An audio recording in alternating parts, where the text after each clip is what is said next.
Samantala, nalugi umano ang pamahalaan na mahigit 700 milyong piso dahil sa pagbebenta ng Development Bank of the Philippines ng government securities. Dahil dito, nagsampa na reklamo sa Office of the Ombudsman ang Employees Union and Association of Career Officials laban sa bangko. Ito ang balita ni Joyce Balancio. Nagsampa ng reklamo ang Employees Union and Association of Career Officials ng graft sa Office of the Ombudsman laban sa Development Bank of the Philippines Board Directors at Senior Management Officials.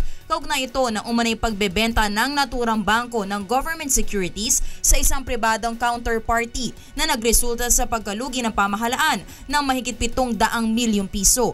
Lumiit umano ang narimit na kita sa gobyerno ng DBP sa 4.5 billion pesos noong nakaraang taon mula sa 5.6 billion pesos noong 2013.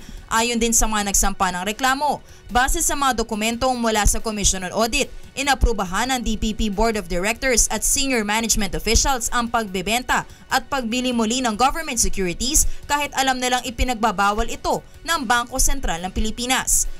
May binenta at a certain price and then binili ulit on the same day at a certain price. Babawal ito ng batas kasi walang beneficial owner, wala naman talagang aktual na bentahan kasi binenta mo, then binili mo ulit. So yun yung that makes it illegal. Questionable rin anya ang mga taong naging bahagi ng transaksyon na ito. Marami sa Treasury na walang license to trade. So that's illegal. Illegal yan sa government. Hinaryan ng sa aming HR na wala silang license to trade. So doon pa lang may meron na siyang mali na sistema.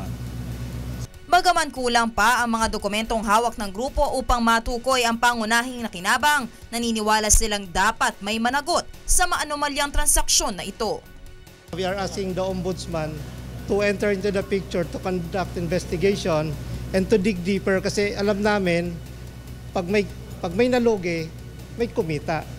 Imposible naman na may nawalang pera na hindi na ipasa. Joyce Balancio, UNTV News, Worldwide.